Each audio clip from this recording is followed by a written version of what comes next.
Hello, and welcome to another edition of Overcoming Illness. Can you believe it's already February?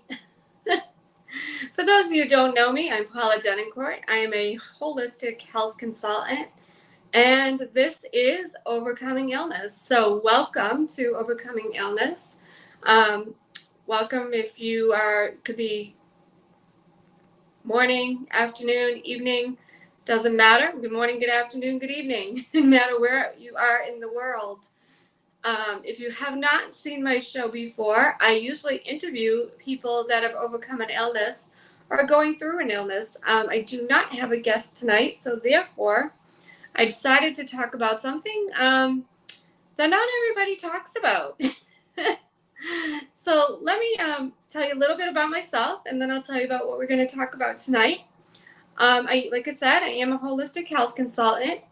I decided to do this show because I believe people need to hear people's stories of being ill, going through an illness, overcoming an illness, being a spouse, being a mom, apostle, pastor, whatever it might be. People need your stories of you witnessing or experiencing somebody that's ill.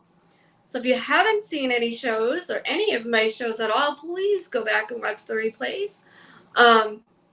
We've had some amazing guests on here. We've talked about everything from autoimmune to cancer to congestive heart failure, hard of hearing or deaf, autism, my goodness, mold toxicity, so many different things. So please go back and watch them. And just to let you know a little bit about me, I've been doing my business since 2010. I suffered from multiple food allergies and almost died from them. Yes, you heard me. I almost died from them, and many times, not just once, but more than once. I do one-on-one coaching, group coaching, speaking engagements, and now my own TV show.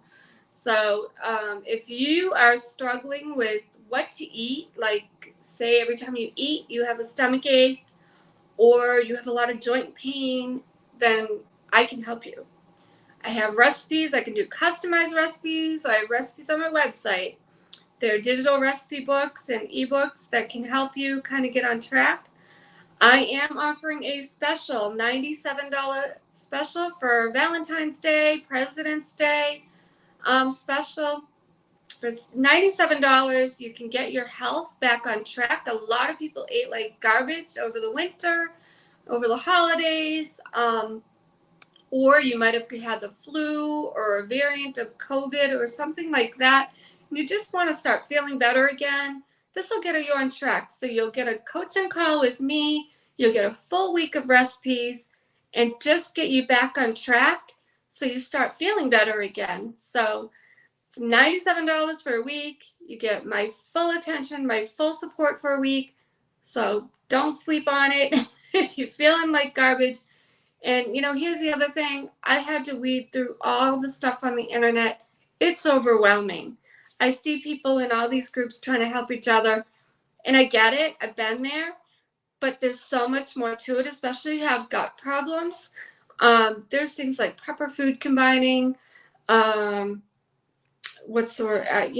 Certain things don't work for everybody. There's foods that are hard to digest. There's different things that people are more susceptible to having gut problems from eating. Nuts, for example, can be really hard to digest. So there's all different things and components that go into getting your health back on track, and it all starts in the gut.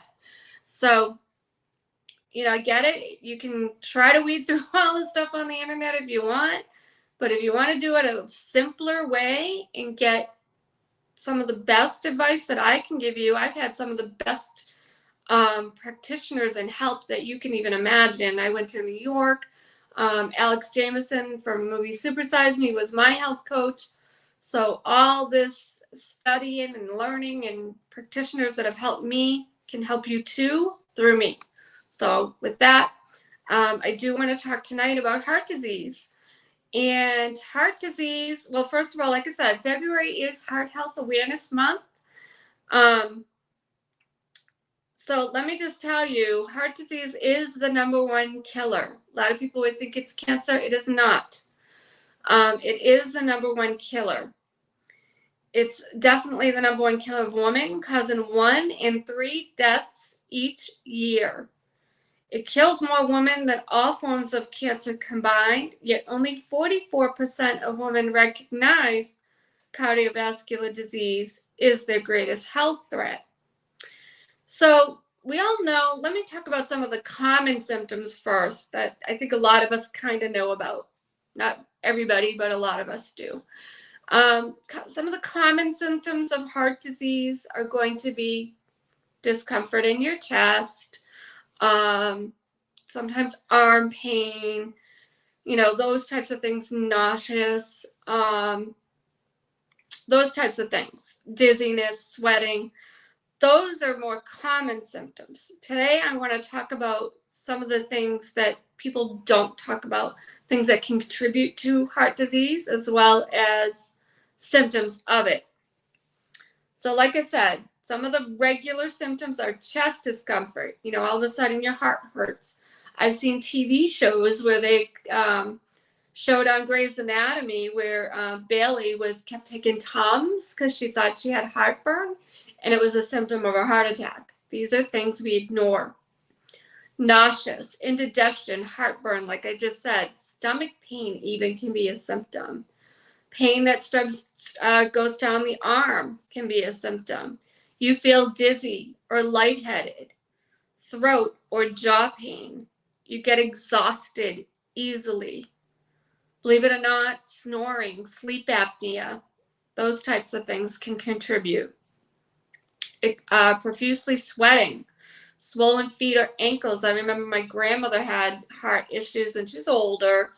But a sign of heart disease is when the legs start they're like sweating. They're just pouring out, oozing out water.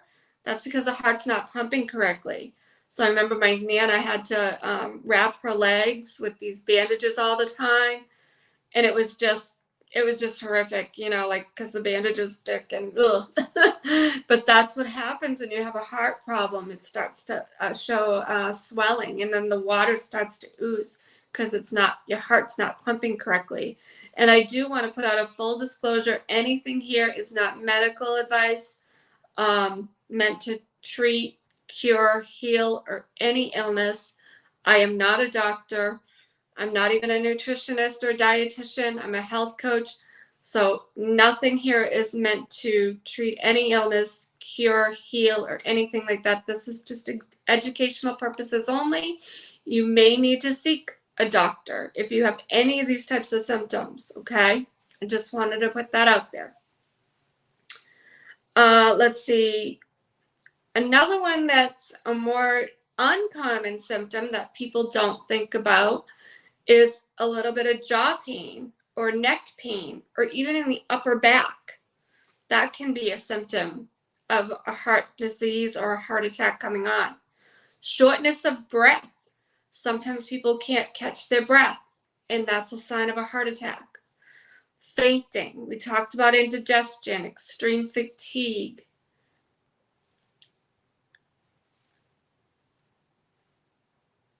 Let's see.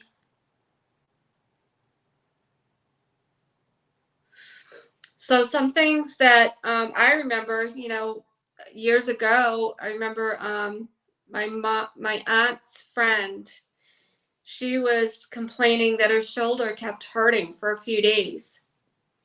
And it just was bothering her and bothering her. She ignored it. We ignore these symptoms as women, especially. Men do it too. Lo and behold, unfortunately, that was a sign of a heart attack coming on. And that woman actually passed away from a heart attack. She just ignored the symptom. Us as women especially, but men do it too. I'm not going to just pinpoint women. We ignore these symptoms because we just think, yeah, it's no big deal. My arm hurts. Maybe you slept on it wrong, We don't realize that it's our heart not being able to work properly. Or maybe you're overweight and you're out of breath from being overweight, and you don't realize maybe your heart is working too hard. And now it's not just being overweight, but your heart is working too hard. And now you're having symptoms of a heart attack. And you just think it's because you're overweight. Heck, I've done it. I've walked, up a lot of stairs, or when I was moving, you're going up all these stairs, whatever, you're out of breath, right? You just fluff it off. It's no big deal. But if that keeps happening, there may be more going on. So let's see what else. Another thing that can contribute to heart disease that we don't think about, hormonal changes can cause a slowing of the heart and heart blockages that can cause symptoms such as dizziness. Causes faster heart rate.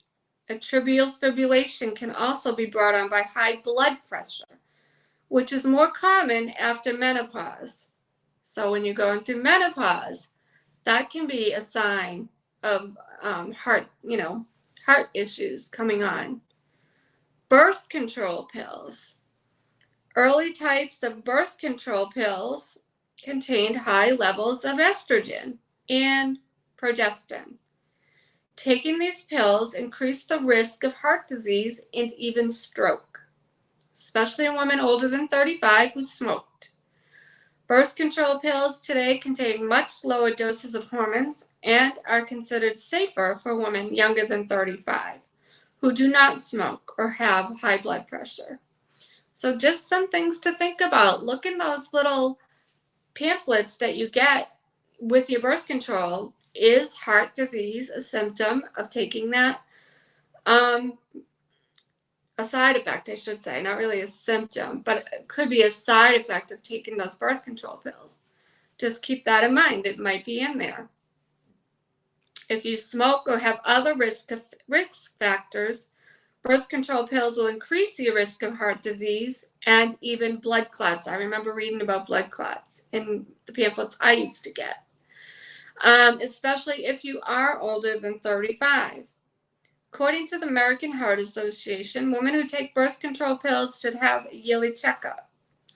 People who have these so-called, they call it a silent heart attack, are more likely to have non-specific and subtle symptoms. So let's talk about some of these non-specific symptoms. Talked about indigestion. They show this on TV shows. The flu. Sometimes you get flu-like symptoms. You start getting nauseous. You're sweating profusely. Or you start to get the pain in the chest, or like I said, the upper back.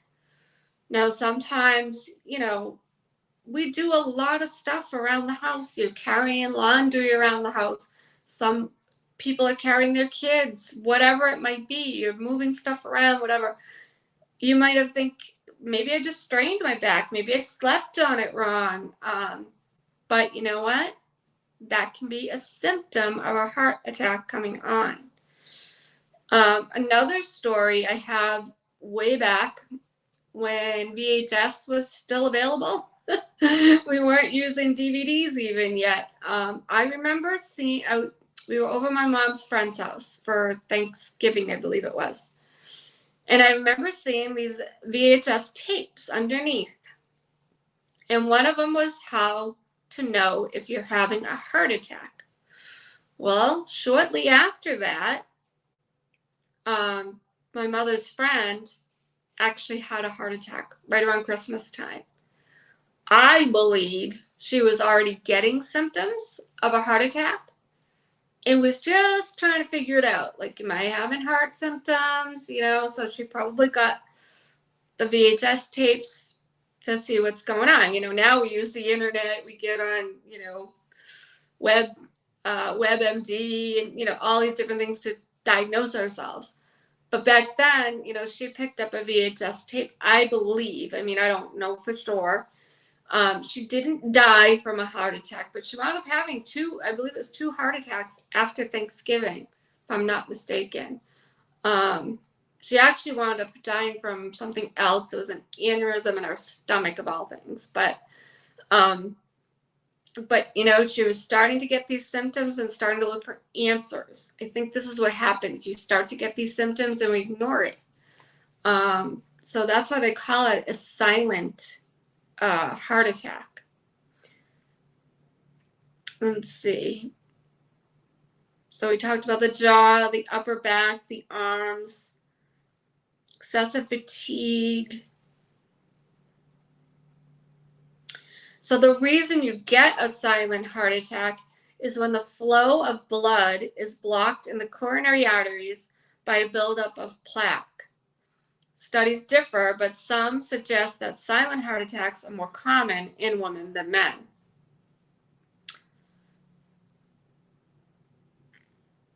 Sometimes they'll dismiss it as anxiety. Your doctor may dismiss it as anxiety, or you may dismiss it as anxiety. I'm sure you've all seen this on TV shows as well. When people have a panic attack, they go to the hospital, think it's a heart attack. A lot of times it is a panic attack, but a lot of times it's not. It's actually a heart attack.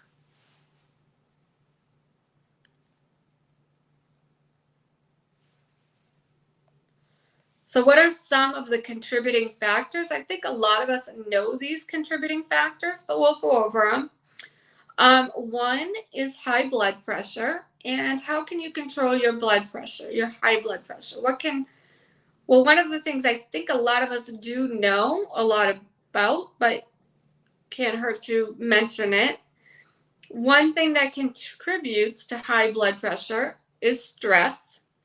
So by relieving some of the stress in your life, find a way to relieve it, whatever it is that works for you. If it's doing some gardening, if it's going and getting a massage, if it's going to the movies or watching movies, taking a hot bath, whatever it is, you need to release some of the stress in your life. For me, prayer works. But having a lot of stress in your life puts your body in fight or flight.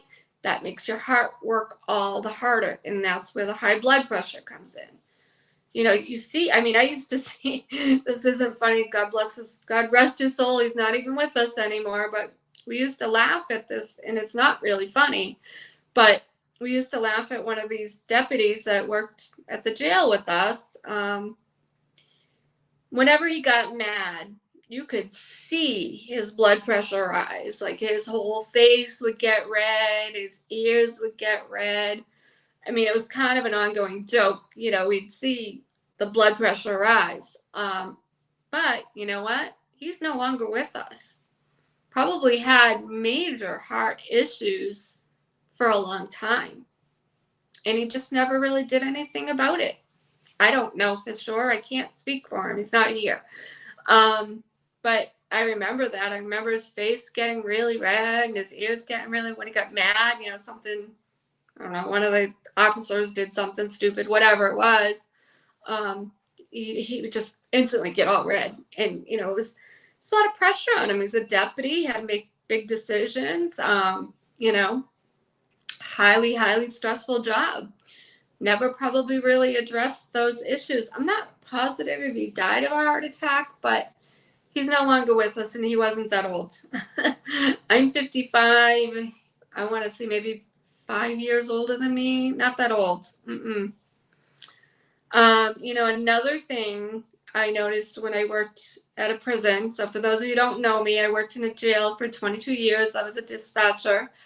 There were lots and lots of heart issues before I left. And these people were young. I worked in an all-male prison, so it was all-male correctional officers. It's a highly stressful job. I remember one guy, he had like 4 stents put in. And if I'm not mistaken, I think he did just pass away in this last year. I think I saw it on Facebook. He was like in his 40s, getting like 4 stents put in, had a few heart attacks. We had another guy, he was, I don't know if he was quite 50 yet, had a heart attack. He was totally, retired from working at the jail. It was done. So I remember that. Another guy had a full-blown stroke on the job in his 40s. The nurse gave him an aspirin. It saved his life because the aspirin thinned his blood and it kept it from going up to his brain. But he was out of work forever, out of working in a prison system forever because he couldn't function the way he did before the stroke. But luckily, it took him a good year to get back on his feet. He actually he got a lot better. He does a lot of handyman stuff now, so he's fine. But it took him a good year to get back on his feet. He was in his 40s when that happened. I remember several correctional officers having heart issues when I worked at the jail. I worked at a jail, like I said, it was an all-male prison. I was in Massachusetts. They was stressed to the max doing a job like that, taking care of inmates. Ate like garbage. That's a very big factor. Another factor I truly believe, and again, this is probably not written anywhere, but I believe, and I believe some other people do too, another contributing factor can be, those energy drinks. A lot of them were living on energy drinks because they worked 11 to 7, or even if they didn't work 11 to 7, they do 3 to 11 and then stay 11 to 7. So they do a lot of doubles, a lot of overtime. So they needed those energy drinks to stay awake. Well, I think a lot of times what happens, they're having way too much caffeine in their body because they might do coffee, energy drinks, and that caffeine causes the heart to race. And then that can make your heart work too hard.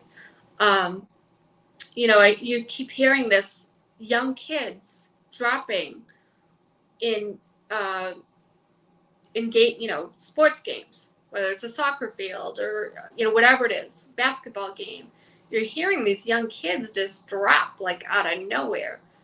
I truly believe it. Like I said, this isn't written anywhere. This is just my own opinion. But I think a lot of it has to do with these like energy drinks. They're trying to just get pumped up, stay energized, and then their heart can't take it. They overdose in too much caffeine, whether it's like a Red Bull or whatever. It doesn't matter which one. I wouldn't pinpoint any which one at all.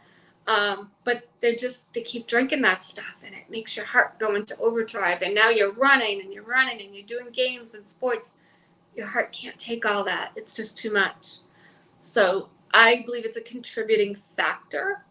I mean, we have other contributing factors that there's no total proof that causes it, but it can be a contributing factor. And we all know about these.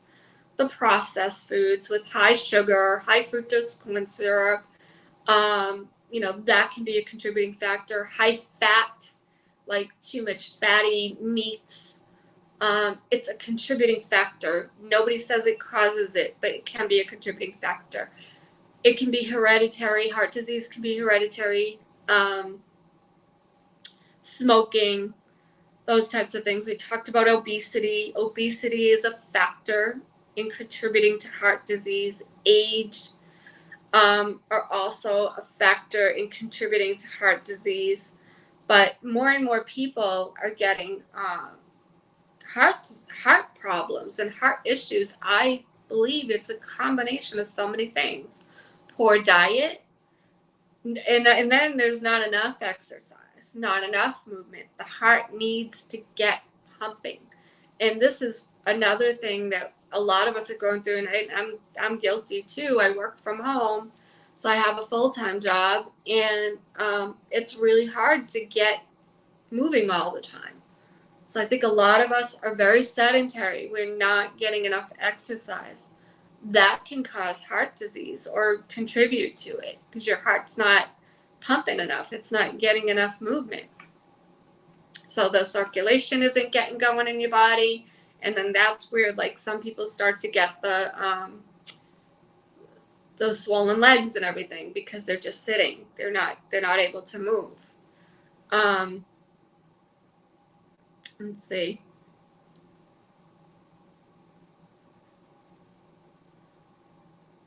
And once again, if you don't get help, you're just going to get more and more symptoms, and then you could just have a full-blown heart attack and That's it. Here today, gone tomorrow.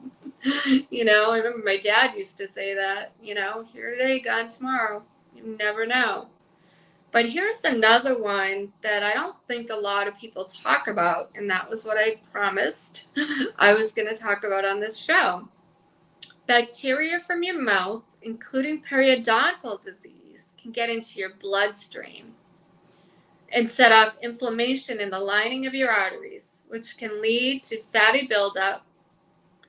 And research shows that treating gum disease can lower the level of an inflammation marker called C, as in cat, C-reactive protein in your blood.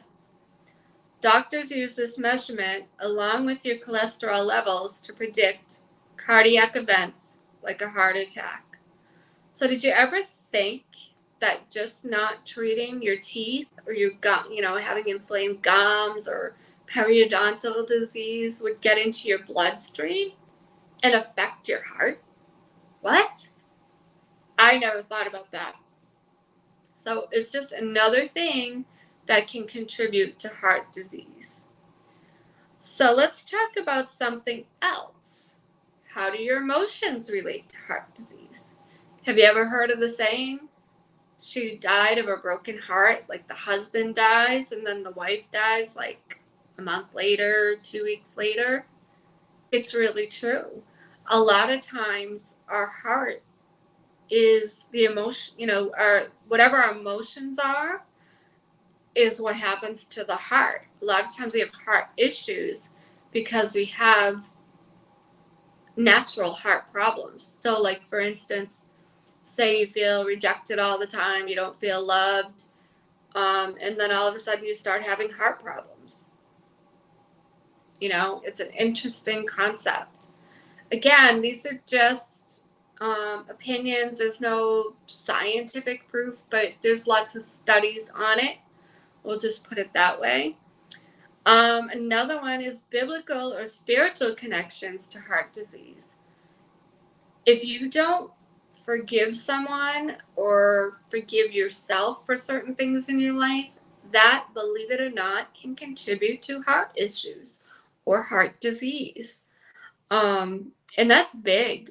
A lot of us can't, a lot of times we think we've forgiven someone or we think we've forgiven ourselves, but we haven't, and it stays in us, and it'll rear its ugly head in illness. And a lot of times it's heart disease. Forgiveness is a big one. It's a big one. So what are some ways we can prevent heart disease? I think we talked about a lot of them, but I'll go over them. For one, in diet, so we talked about salt. Salt can contribute to heart disease.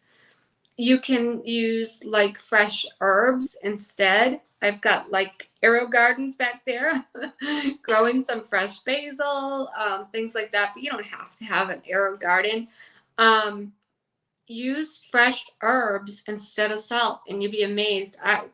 Quite a few years ago, I gave up salt for Lent and I never went back to using as much of it. I used to like dose it on everything because that was back in the day. We didn't have much for seasoning, so I used salt. And then I gave it up for Lent and I never went back to using a ton of it again. Give it a try. Start swapping out your salts. Start using Himalayan pink salt instead. Check with your doctor. If you do have high blood pressure or anything, I'm not sure if that'll still contribute. So please check with your doctor. Don't use everything I say. But you could use fresh herbs. You could do spices that are salt-free. If you don't want to do fresh herbs, use spices that are salt-free. They do have them out there. So start swapping that out. Use salt-free spices, use fresh herbs. Celery, if you dry it, believe it or not, makes an unbelievable salt. It's you can dry it out with a dehydrator if you have a dehydrator. So there's lots and lots of things you could do. There's actually seaweed, like dulse, tastes salty. That gives you minerals. It's spelled DULSE. D is in dog, U is an umbrella, L is in Larry, S is in Sam, E is in echo. Dulse. It's little seaweed flakes. That's actually kind of salty. So things like that. But again, you have to be careful if you do have high blood pressure and you can't have like any salt at all. Certain things may carry a little bit of sodium, so you've got to check. Don't just do this with my word. Definitely check with your doctor, see if there's sodium in it that you can't have, whatever. But if you don't have high blood pressure and you just want to start swapping these things, then you could do that. What else? We talked about different meats, the fat, fat on steak and things like that, fatty cuts of beef and pork. Those types of things can contribute to heart disease. There's nothing saying that it causes it, but it can contribute. Lots of too much sugar in your diet, too much sugary foods, high cholesterol can contribute. Again, eating like donuts and croissants and cakes and cookies and all that kind of stuff, that can start to cause high cholesterol, which can contribute to heart disease. Not getting enough exercise can contribute to heart disease. Smoking, stress, can't stress that enough. Stress can contribute to heart disease. Another thing I remember doing a health presentation. It was for a few weeks long, and we talked about heart disease at a clinic back in Massachusetts. And I was amazed how much people didn't know about heart disease. I was amazed that they had defibrillators that they didn't even know how to use. I mean, granted, it's not rocket science. If somebody's having a heart attack, you can pick one of those things up and it pretty much talks you through it. But one thing I am thankful for, when I worked at the jail, they kind of gave us, like, we'd have CPR training.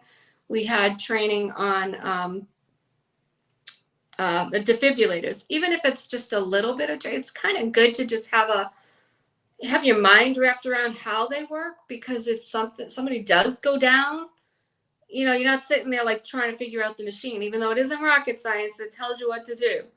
But still, you're stressed out. You're in that fight or flight mode if somebody drops next to you, right? Do you think you want to be reading instructions, even if it's an easy one? It'd be nice to kind of know where they're located, how they're used. So if you're in a work environment with these defibrillators, tell them you want to know, even if it's we used to complain about these trainings, don't get me wrong, but they're helpful. Even if it's an hour training, just to kind of learn what goes on with it. Like, what do you mean you have to put the pads on and you can't have this in water and you can't, all these like little things. It'd be good to know, so if something happens, you don't have to think about how to use it. Even though it's written there, you know. So this kind of surprised me that they didn't even teach anybody how to use these defibrillators. It shocked me, in a large corporation, they didn't have CPR classes. I highly suggest get CPR certified. I mean, I haven't done it in a while, but if somebody dropped, at least I have some sort of training from doing it. Granted, they do change the rules every once in a while, like how many breaths and how many, all this kind of stuff. They do change that once in a while, but you know what? If you did something, it's better than just like, I can't do anything, I don't know how, you know what I mean? Until help arrives. So if you work in a corporation, highly suggest you tell your human resources department, hey, we want a little bit of training on this. If you don't, if you're just a business owner, if you're just an individual, go find CPR training, because I don't know if you're looking around lately, but more and more people are dropping from heart issues.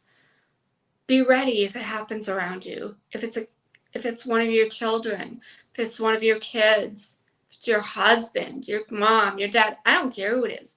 at least you have some sort of training to help until help arrives, till an ambulance arrives. So I just wanted to add that, like I said, being, in an environment where, like I said, we used to complain about getting these CPR trainings, like, oh no, I don't want to do this.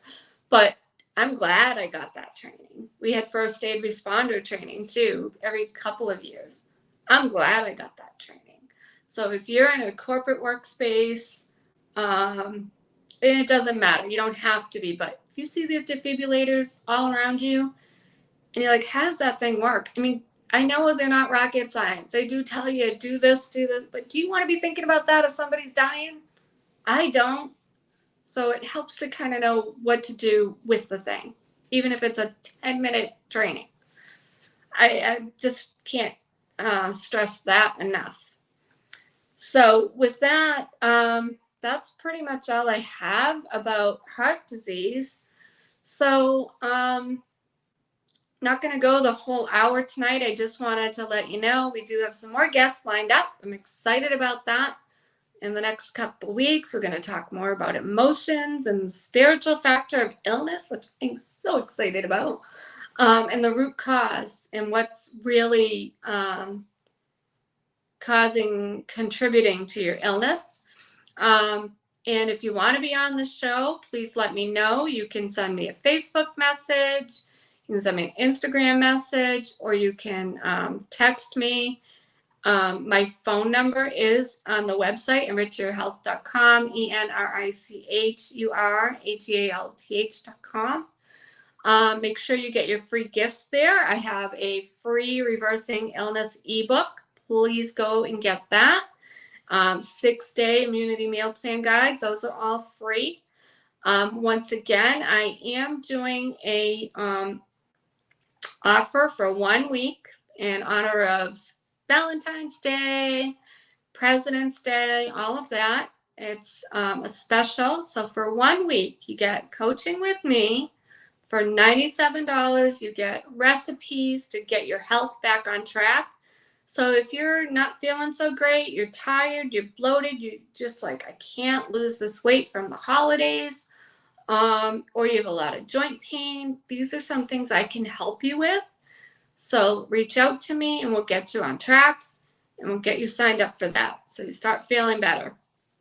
Because you cannot do what God has called you to do if you feel like garbage. It's that simple.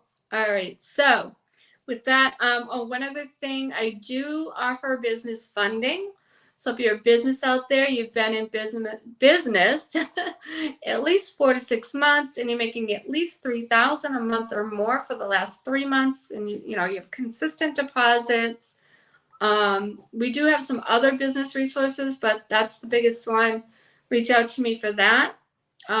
Because being a health coach, I've had a lot of interaction with other businesses and business coaching and all of that. And it just makes me more passionate to help other businesses as well as help people with their health. So I want to thank everybody for watching. Thank you to the replayers.